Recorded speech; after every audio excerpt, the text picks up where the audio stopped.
2024 లేదా 25లో డిగ్రీ లేదా బీటెక్ చదివారా? సాఫ్ట్‌వేర్ జాబ్ కోసం ఎదురు చూస్తున్నారా? అయితే కోడ్ జ్ఞాన్ 100 డేస్ కోర్సులో చేరండి, జాబ్ సాధించండి.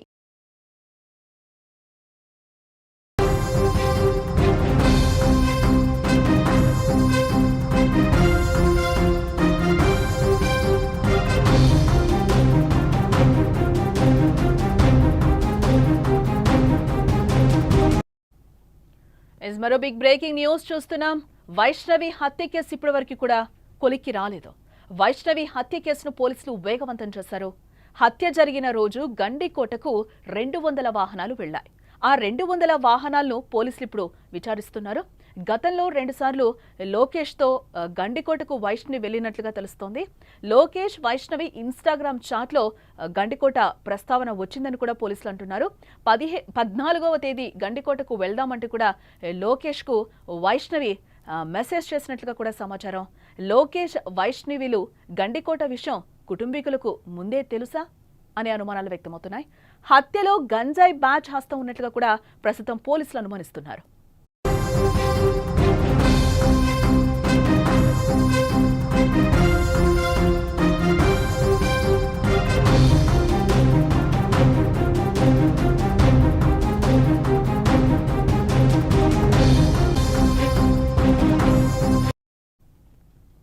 గండికోటలో ఇంటర్ విద్యార్థిని వైష్ణవి హత్య కేసు వారం రోజులైనా ఒక కొలిక్కి రావటం లేదు.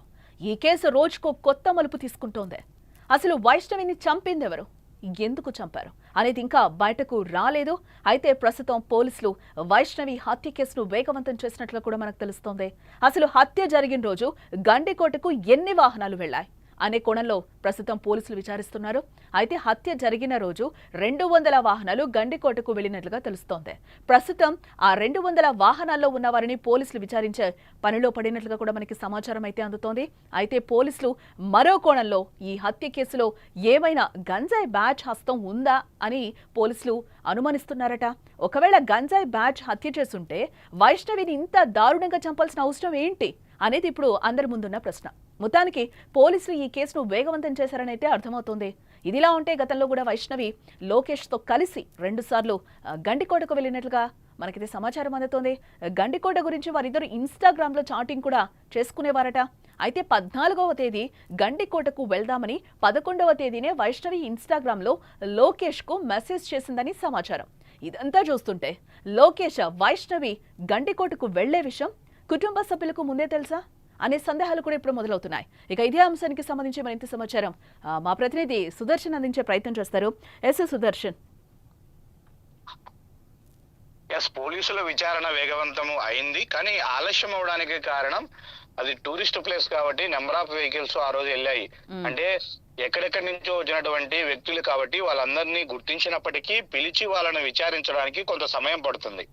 వాళ్ళలో కొంతమంది సహకరించవచ్చు, కొంతమంది సహకరించకపోవచ్చు కూడా. ఎందుకంటే ఏదో టూరిస్ట్ ప్లేస్ కి వచ్చి ఎంజాయ్ చేద్దామని వాళ్ళు వస్తే కొత్తగా ఈ కేసు ఏంటి, మా మెడకు చుట్టుకోవడం ఏంటి, మేము విచారణకి వెళ్ళడం ఏంటి అనే ఫీలింగ్ కూడా వాళ్ళకు ఉండొచ్చు.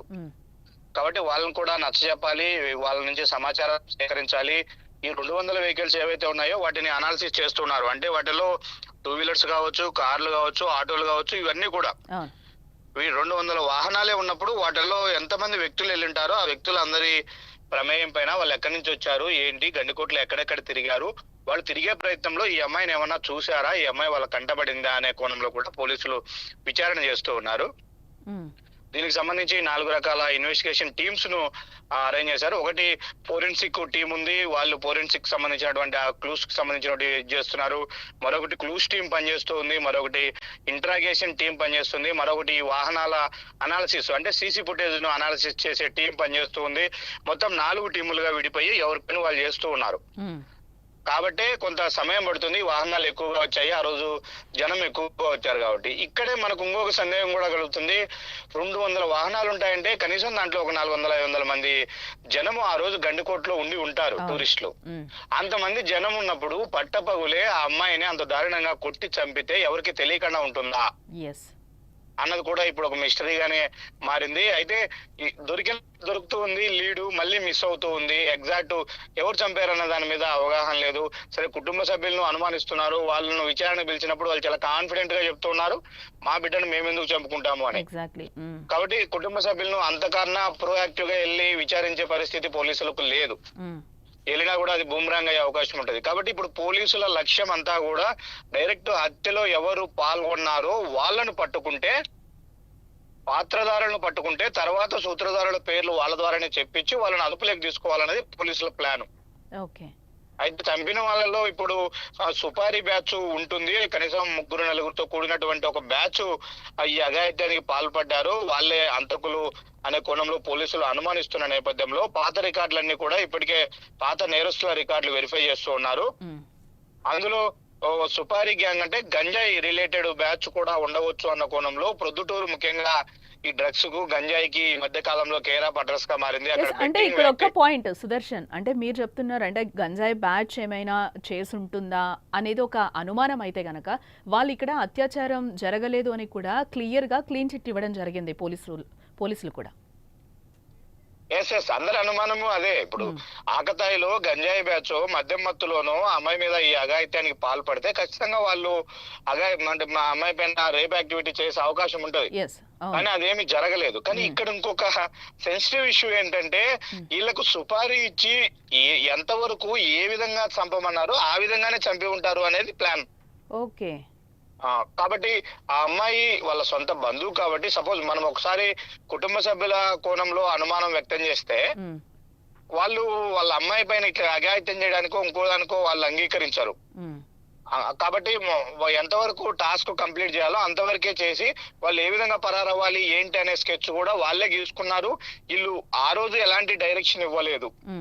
మనం ఫస్ట్ నుంచి ఎక్స్పెక్ట్ చేస్తున్నది గండికోటకు 14వ తేదీన వైష్ణవి వెళ్తుంది లోకేష్ తో కలిసి అని మాకు ఉదయం కాలేజీ నుంచి ఫోన్ వచ్చినాకే తెలిసింది అనేది కుటుంబ సభ్యుల వాదన. అంటే ముందే తెలిసిందా? అంత తక్కువ టైంలో ఒక సుపారీ గ్యాంగ్ ను పికప్ చేసుకోవడానికో వాళ్ళని అక్కడికి పంపించడానికో సమయం ఉండదు ఎవరికైనా చంపాలనే వాళ్ళకు. ఇక్కడ ఇంకొక లీడ్ పాయింట్ మనకి ఏం దొరుకుతుంది అంటే 11వ తేదీనే ఇన్స్టాగ్రామ్ లో వైష్ణవి లోకేష్ కు మెసేజ్ పెట్టింది. 14వ తేదీ మా బ్రదరు చెన్నై వెళ్తున్నాడు పని మీద, ఆ రోజు నన్ను ఎవరు డ్రాప్ చేయరు కాలేజీకి, నాకు నేనుగా కాలేజీకి వస్తాను కాబట్టి నువ్వు నన్ను కాలేజీ దగ్గర పికప్ చేసుకుంటే ఇద్దరం కలిసి గండికోటకి వెళ్దాము అని వాళ్ళిద్దరు చాటింగ్ చేసుకున్నారు. ఆ చాటింగ్ 3వ వ్యక్తికి తెలిసి ఉండవచ్చు. కాబట్టి ఇదంతా ప్లాన్ చేసుకోవడానికి స్కెచ్ రెడీ చేసుకోవడానికి వాళ్ళకి ఒక 3 రోజుల సమయం. అంటే ఇక్కడ 3వ వ్యక్తి ఎవరు అనేది ఇప్పుడు అనుమానాలు రేకెత్తిస్తుంది అనుకోవచ్చు అంటారా? ఎస్, మనం ఎవరి మీద ఆరోపణ ఇప్పుడు చేయడానికి మన దగ్గర ఎవిడెన్స్ లేదు కానీ ఈవెన్ పోలీసులు కూడా ఆ యాంగిల్ ఎవరు చెప్పట్లేదు కానీ, బట్ ఇప్పుడు లోకేష్ కు క్లీన్ చిట్ ఇచ్చారు. ఆరోపణలు ఎదుర్కొంటున్న వాటి కుటుంబ సభ్యులను ఇప్పటికీ కూడా విచారిస్తూ ఉన్నారు, వాళ్ళు సహకరిస్తూ ఉన్నారు. కాబట్టి ఇంకా థర్డ్ పర్సన్స్ కి ఎవరికి అంత అవకాశం ఉండదు, అవసరం ఉండదు అనేది ఒక యాంగిల్. కాబట్టి తేలిందాక కూడా మనం కుటుంబ సభ్యులను కూడా ఇది విషయం అని మనం చెప్పలేము. కాబట్టి కేసు ఇన్వెస్టిగేషన్ నడుస్తూ ఉంది. నేరుగా హత్యలో పాల్గొన్నటువంటి అంతకులను గుర్తించిన తర్వాతే వాళ్ళు ఇచ్చేటువంటి సమాచారం మేరకే ఒకసారి సీన్ అంతా కూడా రీకన్స్ట్రక్ట్ చేసుకుంటారు. తర్వాత వాళ్ళకి ఎవరు సుపారీ ఇచ్చారు, ఎవరు వాళ్ళని అక్కడికి వెళ్ళమని చెప్పారు, చంపమని చెప్పారు అనే కోణాలన్నీ కూడా బయటకు వచ్చే అవకాశం ఉంటది. ఇప్పుడు వాళ్ళు చంపేసిన తర్వాత ఎటు పారిపోయారో తెలియట్లేదు, వాళ్ళు ఎక్కడ దాక్కున్నారో తెలియట్లేదు, ఎవరు పార్టిసిపేట్ చేశారో తెలియట్లేదు. కాబట్టి వాళ్ళని పట్టుకోవడం కోసం పోలీసులు అన్ని విధాలుగా ప్రయత్నాలు చేస్తున్నారు. అంటే మొన్న కూడా అంటే సుదర్శన్ మొన్న మనం మాట్లాడినప్పుడు కూడా సీన్ రీకన్స్ట్రక్షన్ చేస్తున్నారు. మొదటి నుంచి కూడా అందరినీ కూడా అనుమానితులందరినీ కూడా మళ్ళీ ఫస్ట్ నుంచి కూడా పోలీసులు విచారిస్తున్న పరిస్థితులు అయితే మనకి కనిపించాయి. ఈ రోజు కొత్తగా తెరపైకి వచ్చిందో ఒక ఇన్స్టాగ్రామ్ చాట్, దాంతోపాటు ఆ రోజు గండికోట టూరిస్టులు ఎవరైతే వచ్చారో వాళ్ళందరినీ కూడా వెహికల్స్ 200 వెహికల్స్ వచ్చాయి, వాళ్ళందరినీ కూడా విచారణ చేపడుతున్నారు అనేది మీరు చెప్తున్న నేపథ్యంలో ఈ 200 వెహికల్స్ వాళ్ళందరూ కూడా అక్కడికి వచ్చిన వాళ్ళు ఎవరైనా ఇప్పటి వరకు విచారణకి సపోర్ట్ చేశారా, వాళ్ళు ఏమైనా చెప్తున్నారా? అంటే ఈ కేసులో ఇప్పటివరకు ఏమైనా పురోగతి సాధించామని పోలీసులు అనుకుంటున్నారా ఏంటి? లీడ్ అయితే దొరకట్లేదు కానీ విచారణ అయితే జరుగుతుంది. అది ప్రాసెస్ అయితే ఉంది ఆన్ గోయింగ్. ఎందుకంటే ఆ 200 వెహికల్స్ లో వాళ్ళను పిలిపిస్తూ ఉన్నారు, వాళ్ళ డేటా తీసుకుంటున్నారు, వాళ్ళని అనేక విధాలుగా క్వశ్చన్స్ చేసి వాళ్ళ నుంచి కూడా సమాచారం రాబడుతున్నారు. ఈ ప్రక్రియ జరుగుతుంది ఒకవైపున. ఇప్పుడు పోలీసుల ముందున్నది ఫస్ట్ ఆఫ్ ఆల్ ఏదైతే సీసీ ఫుటేజ్ లో రికార్డ్ అయ్యాయో అక్కడ ప్రత్యక్షంగా గండికోట్లోకి ఎంటర్ అయ్యారు అనే వ్యక్తులు ఎవరైతే లిస్ట్ ఉందో ఆ లిస్ట్ వెరిఫై చేయాలి. వాళ్ళ ముందు ఉన్నటువంటి ఫస్ట్ అనుమానం.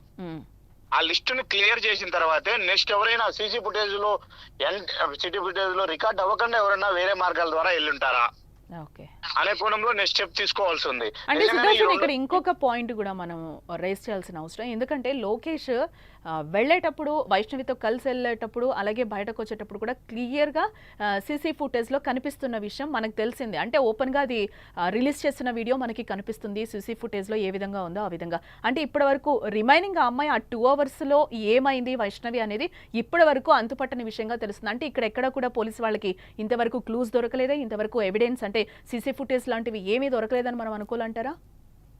లేవు, సీసీ ఫుటేజ్ లేవు. ఇప్పుడు టోల్ గేట్ దగ్గర ఒకటి ఉంది, గండికోట కోటగుమ్మం దగ్గర ఒక సీసీ ఫుటేజ్ ఉంది, లోపల హరిత హోటల్ దగ్గర ఒకటి ఉందని ఎస్పీ గారు చెప్తున్నప్పటికీ అది పనిచేయట్లేదని మనకున్నటువంటి సమాచారం. పనిచేసినా కూడా అది రంగనాయక స్వామి ఆలయం పరిసరాల్లో ఏం జరుగుతుందో ఆ సీసీ ఫుటేజ్ లో క్యాప్చర్ అయ్యే అవకాశమే లేదు. కాబట్టి కోటగుమ్మం దగ్గర ఉన్నటువంటి సీసీ ఫుటేజ్ దాటుకున్న తర్వాత గండికోటలో ఏం జరిగిందనేది ఎలాంటి ఎవిడెన్స్ లేదు. ప్రత్యక్ష సాక్షులన్నా చెప్పాలి, లేదంటే అక్కడ ఉన్న సెల్ఫీలో వీడియోస్ తీసుకున్న వాళ్ళన్నా చెప్పాలి. ఇంకోటి ఏంటంటే రంగనాయక స్వామి ఆలయము మెయిన్ టూరిస్ట్ ప్లేస్. అక్కడ గండికోటలోకి ఎంటర్ అయిన తర్వాత ఆ ఆలయం మీదుగానే గండికోటకి వెళ్ళేది ఎక్కువ మంది, ఎందుకంటే ఆ వ్యూ చూడడానికి వెళ్తారు. పెన్నా నది లోయ ఏదైతే ఉంటుందో వ్యూ చూడడానికి వెళ్తారో అక్కడే ఎక్కువ మంది ఫొటోస్ తీసుకుంటూ ఉంటారు. ఆ వ్యూ స్పాట్ కి వెళ్ళాలన్నా కూడా రంగనాయక స్వామి ఆలయం ముందు నుంచే వెళ్ళాలి. కాబట్టి ఖచ్చితంగా దాన్ని టచ్ చేస్తారు ప్రతి టూరిస్ట్ కూడా. మరి ఇంత రద్దీగా ఉండే సమయంలో అక్కడ ఆ టెంపుల్లోనే జరిగి ఉంటే మాత్రం ఖచ్చితంగా ఎవరో ఒకరు తెలిసి ఉంటది. మనం నిన్న గ్రౌండ్ రిపోర్ట్ లో ఎక్స్ప్లెయిన్ చేసినట్టుగానే ఆ అమ్మాయితో ఒకరు ఎవరైనా బలవంతంగా లవర్ లాగా యాక్ట్ చేసి ఆ అమ్మాయి నోరు మూసి ఉంచి పక్కన గుహలాగా ఉన్నటువంటి ఒక గదిలో గాని అట్లా కొద్దిసేపు హోల్డ్ చేసి ఉన్నా కూడా టూరిస్టుల కంటపడకుండా చేసి ఉండొచ్చు. కాబట్టి ఇవన్నీ కూడా మిస్టరీనే. ఇప్పుడు పోలీసులు నిర్ణయించుకున్నది ఒకటే, తమ దగ్గర ఉన్న క్లూస్ ను పూర్తిగా వెరిఫై చేయాలనేది ఫస్ట్ టాస్క్. అంటే ఇక్కడ ఇంకొకటి కూడా సుదర్శన్, అంటే కొండయ్య పేరు కూడా తెరపైకి వచ్చిన పరిస్థితి కనిపిస్తుంది. 2 టీమ్స్ గా విడిపోయి తన కోసం వెతుకుతున్నప్పుడు ఏమన్నా ఆధారాలు దొరుకుతాయి అని పోలీసులు వెతుకుతున్న సమయంలో కొండయ్య చూపించిన పరిస్థితి కూడా కనిపించింది, అక్కడ డెడ్ బాడీ ఉంది అని చెప్పి. దీని తర్వాత ఏమి ఎవిడెన్స్ బయటకు రాలేదా? ఆ టైంలో ఏమి సీన్ రీకన్స్ట్రక్షన్ చేసేటప్పుడు కూడా ఏం బయటకు రాలేదా? ఇక్కడ అతిపెద్ద సమస్య పోలీసులకి ఏంటంటే అదే, కొండయ్య సురేంద్ర ఎవరైతే వీళ్ళు బ్రదర్స్ ఉన్నారో, కజిన్ బ్రదర్స్ ఉన్నారో, వాళ్ళు ఈ యాక్టివిటీస్ లో ఏమన్నా పార్టిసిపేట్ చేసింటారా అన్న అనుమానంలో విచారణ చేశారు. అయితే వాళ్ళు పక్కాగా కొండయ్య అయితే అసలు సంఘటన జరిగిన రోజు స్పాట్కే వెళ్ళలేదు, అతని ఎవిడెన్స్ ఎలాంటివి లేవు. కానీ సురేంద్ర వెళ్ళాడు, హాఫ్ అన్ అవర్ లోనే తిరిగి వచ్చాడు. తిరిగి వచ్చిన తర్వాత కూడా వాళ్ళు మళ్ళీ కాలేజ్ దగ్గరికి వచ్చారు. అంటే అక్కడ 12 నుంచి సాయంత్రం 4 వరకు హత్య జరిగి ఉంటుందని పోలీసులు అనుమానిస్తున్నారు. ఆ టైమ్ ఆఫ్ పీరియడ్ లో వీళ్ళు కాలేజీలో ఉన్నారు, కాలేజ్ సీసీ ఫుటేజ్ లో వీళ్ళు రికార్డ్ అయి ఉన్నారు. అంటే వీళ్ళు కాలేజీ దగ్గర ఉన్నారన్న ఒక ఎవిడెన్స్ కోసమే అంతసేపు అక్కడ ఉన్నారా? వైష్ణవి వాళ్ళ మదర్ కూడా అక్కడే ఉంది. వైష్ణవి వాళ్ళ మదరు, వాళ్ళ బ్రదర్స్ ఇద్దరు, కొండయ్య సురేంద్ర, ఇద్దరు కాలేజీ దగ్గరే ఉన్నారు. కాలేజీ సీసీ ఫుటేజ్ ఈవినింగ్ వరకు కూడా చూపిస్తా ఉంది, అందులో వీళ్ళు ఉన్నారు. కాబట్టి వీళ్ళు డైరెక్ట్ గా ఆ టైంలో గండికోటలో ఉనింటారు అని చెప్పడానికి లేదు, ఎవిడెన్స్ క్లియర్ గా ఉంది. ఇక్కడ ఉన్నారు వాళ్ళు. కాబట్టి వీళ్ళ ప్రమేయం ఎవరిది లేదు. ఖచ్చితంగా అక్కడ బయట వ్యక్తులు సుపారీ గ్యాంగ్ చేసి ఉంటారు. కాబట్టి గంజాయి బ్యాచ్, ఎందుకంటే ఒక అమ్మాయిని, అందులో కూడా ఆ అమ్మాయికి ఎలాంటి సంబంధం లేని వ్యక్తులు అంత క్రూరంగా హింసించి చంపాల్సిన అవసరం ఉండదు. అంటే కాన్షియస్ లో ఉన్న మనిషి ఎవరు కూడా అంత దారుణానికి పాల్పడడానికి మనసు రాదు. మద్యం తీసుకోనో, గంజాయి తీసుకోనో, డ్రగ్స్ తీసుకుంటే తప్ప, విచక్షణ కోల్పోతే తప్ప ఆ విధంగా అమ్మాయి మీద దాడి చేయలేరు. కాబట్టి ఈ గంజాయి బ్యాచ్ ఏమన్నా గంజాయి తీసుకుని ఎక్కువ ఈ దారుణానికి పాల్పడి ఉంటారా అన్న కోణంలో కూడా పోలీసుల విచారణ సాగుతూ ఉంది. బట్ పోలీసులు అయితే కాన్ఫిడెంట్ గా మేము ఇన్ని రోజుల్లో ఛేదిస్తామని ఫస్ట్ లో చెప్పినటువంటి మాటలు ఇప్పుడు ఎక్కడ వినిపించట్లేదు. వాళ్ళకు కూడా అన్ని అనుమానాలే ఉన్నాయి, డైలమాలోనే ఉంది. ఇది ఒక మిస్టరీ కేసు లాగే ఉంది.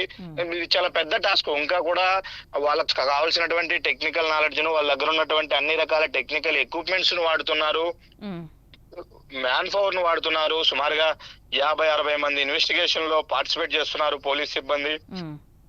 అన్ని శక్తులు ఒడ్డుతున్నారు. పైనుంచి కూడా ఫాలో అప్ ఉందని ఎస్పీనే చెప్తున్నారు. డిఐజీ ఫాలో అప్ చేస్తున్నారు. పైన స్టేట్ లెవెల్ నుంచి కూడా మాకు ఫాలో అప్ లో ఉన్నాం. మేము ఖచ్చితంగా దీన్ని ఛేదిస్తామని చెప్తున్నారు, కానీ ఎప్పట్లోగా అనేది కాన్ఫిడెంట్ గా చెప్పట్లేదు. అంటే ఇప్పట్లో ఇన్వెస్టిగేషన్ పూర్తయ్యే ఇవైతే కనిపించట్లేదు మనకి.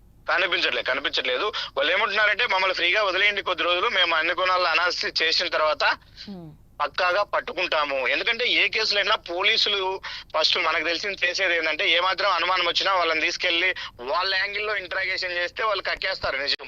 ఎస్, అంటే ఇంకొకటి కూడా, అంటే సుదర్శన్ మొన్న మనం మాట్లాడినప్పుడు, అంటే వైష్ణవి పేరెంట్స్తో మాట్లాడినప్పుడు కూడా తల్లి కూడా క్లియర్గా చెప్తుంది ఖచ్చితంగా ఆమె మీద అత్యాచారం అటెంప్ట్ జరిగింది అని చెప్పి పోలీసు వాళ్ళేమో క్లియర్గా చెప్తున్నారు. వారి వర్షన్ ఏమైనా మాట్లాడిందంటే పోలీసులు కూడా చెప్తున్నారు కదా క్లియర్గా, అంటే మనం లోకేష్కి క్లీన్ చిట్ ఇవ్వడం జరిగింది, తన ప్రమేయం లేదు ఈ హత్యకి సంబంధించి అని కూడా పోలీసులు చెప్పారు. అలాగే అఘాయిత్యాలు ఎటువంటివి కూడా జరగలేదు, కాకపోతే బలంగా కొట్టారు, లివర్ కూడా కొద్దిగా డ్యామేజ్ అవ్వడం వల్లే తను చనిపోవడం జరిగింది అనేది కూడా పోలీసులు క్లియర్గా ఎవిడెన్స్ చూపిస్తున్నారు పరిస్థితి కనిపిస్తుంది. ఈ నేపథ్యంలో ఫ్యామిలీ మెంబర్స్ ఏమైనా ఆలోచన మారిందా? వాళ్ళు ఏమైనా మాట్లాడారా ఏంటి? లేదు, ఆలోచన మారలేదు. వాళ్ళు ఇప్పటికీ కూడా అదే అంటారు. ఏ విధంగా మీరు లోకేష్ కు క్లీన్ చిట్ ఇస్తారు? వాడు వచ్చాడు వెళ్ళాడు అనే టైమింగ్స్ ఉంటే సరిపోద్దా? వాళ్ళ బ్యాచ్ ఏమన్నా పెట్టాడేమో, వాళ్ళ ఫ్రెండ్స్ ని పెట్టాడేమో అక్కడ. లోకేష్ జులై వ్యక్తి, తిరుగుతూ ఉంటాడు బయట. అతను చదువు డ్రాప్ అవుట్, చదువు లేదు, అతను గంజాయి బ్యాచ్ తో కూడా సంబంధాలు ఉన్నాయి కాబట్టి వాళ్ళ బ్యాచ్ ఏమైనా అక్కడ అతనే అరేంజ్ చేసి ఉండొచ్చేమో అనే అనుమానాలే ఇప్పుడు కూడా. ఇప్పటికీ వాళ్ళు అదే వర్షనే మాట్లాడుతున్నారు. అఘాయిత్యం జరగలేదు అని పోలీసులు చెప్తున్నదాన్ని కూడా వాళ్ళు నమ్మట్లేదు, పాజిటివ్ గా తీసుకోవట్లేదు. ఇవన్నీ వదిలేండి, లోపల ఏం జరిగింది అనేది వదిలేండి. ఆకతాయిల అమ్మాయిని చంపారు, వాళ్ళు అఘాయిత్యం చేయకపోయినప్పటికీ 2 గంటలు రూమ్ లోనే ఇద్దరు ఉన్నారని పోలీసులు చెప్తూ ఉన్నారు. అంటే లోకేష్ కు వేరే ఉద్దేశం లేకపోతే, మా అమ్మాయి మీద ఇంకొక విధంగా లైంగిక దాడి చేయాలన్న ఆలోచన లేకపోతే రూమ్ తీసుకొని 2 గంటలు గడపాల్సిన అవసరం ఏముంటుంది అన్నది వీళ్ళకి వచ్చాను. దాన్ని జస్టిఫై చేసుకునే ఎవిడెన్సెస్ కూడా పోలీసులు ఇప్పుడు కలెక్ట్ చేస్తూ ఉన్నారు. అది కూడా జరుగుతూ ఉంది. కాకపోతే ఈ లోపే సమయం ఆలస్యమయ్యే కొద్దీ ఇప్పుడు ప్రజా సంఘాలు నిన్న ఆందోళన చేశాయి. కడపలో ఒక క్యాండిల్ ర్యాలీ నిర్వహించాయి. గండికొమ్మ ఈ అమ్మాయి వైష్ణవి హత్య కేసును పక్కదారి పట్టిస్తున్నారు పోలీసులు, వాళ్ళు ఆరోపిస్తున్నారు. అలాగే విరసం సంఘం ఆధ్వర్యంలో కొంతమంది వచ్చారు, వాళ్ళు డిఎస్పీతో ఇంటరాక్ట్ అయ్యారు. అసలు వాళ్ళకు చేస్తున్నటువంటి క్వశ్చన్ ఏంటంటే లోకేష్ మీ అదుపులో ఉన్నాడా లేడా? ఆ అబ్బాయి క్లీన్ చిట్ ఇచ్చారు. వాళ్ళ తల్లిదండ్రులతో మాట్లాడితే మా అబ్బాయి ఎక్కడున్నాడో మాకు తెలియదు, సేఫ్ గానే ఉన్నాడు అని చెప్తున్నారు, కానీ పోలీసులు ఎక్కడున్నాడు చెప్పట్లేదు.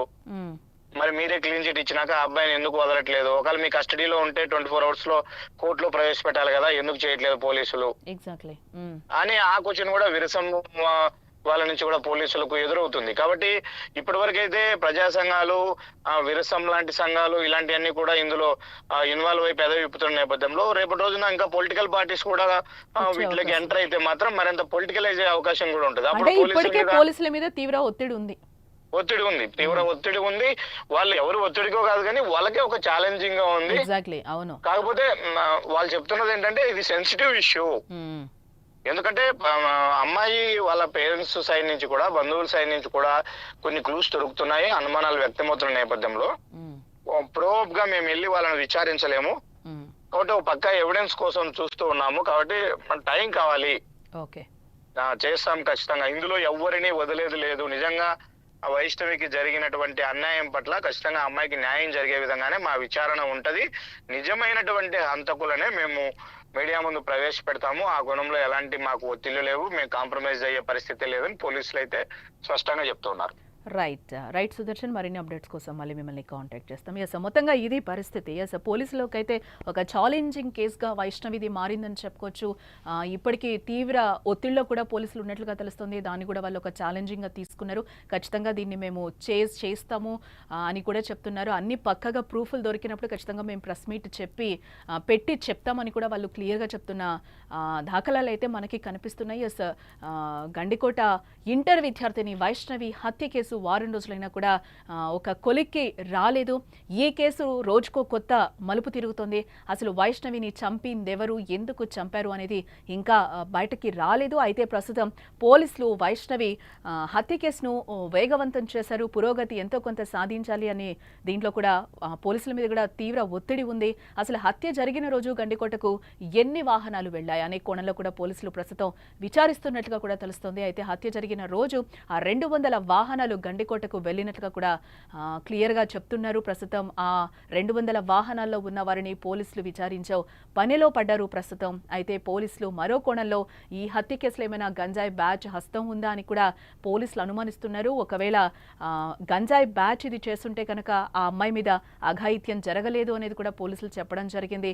అలాగే పోలీసులు అలాగే లోకేష్కి కూడా క్లీన్ చిట్ ఇవ్వడం జరిగింది. తను హత్య చేయలేదు అనేది కూడా ఆ రెండు అయితే నిర్ధారణ చేసిన పరిస్థితులు కనిపిస్తున్నాయి. దీంట్లో ఆల్రెడీ సీన్ రీకన్స్ట్రక్షన్ కూడా చేశారు. ఏమన్నా ఎవిడెన్స్ దొరుకుతాయేమో అని చెప్పి దీంట్లో ఎవరైతే నిందితులుగా అనుమానితులు ఎవరైతే ఉన్నారో వాళ్ళని కూడా పోలీసులు మళ్ళీ ఫస్ట్ నుంచి కూడా ఫ్రెష్గా వాళ్ళని విచారించారు. ఇప్పటివరకైతే ఎలాంటి క్లూజ్ కూడా దొరకలేదు అని కూడా చెప్తున్నారు. ఒకవేళ దీంట్లో ఏమైనా సుపారీ గ్యాంగ్ ఇన్వాల్వ్ అయ్యి వైష్ణవిని చంపేశారా అన్న కోణంలో కూడా ప్రస్తుతం పోలీసులు విచారించే పనిలో పడ్డారు.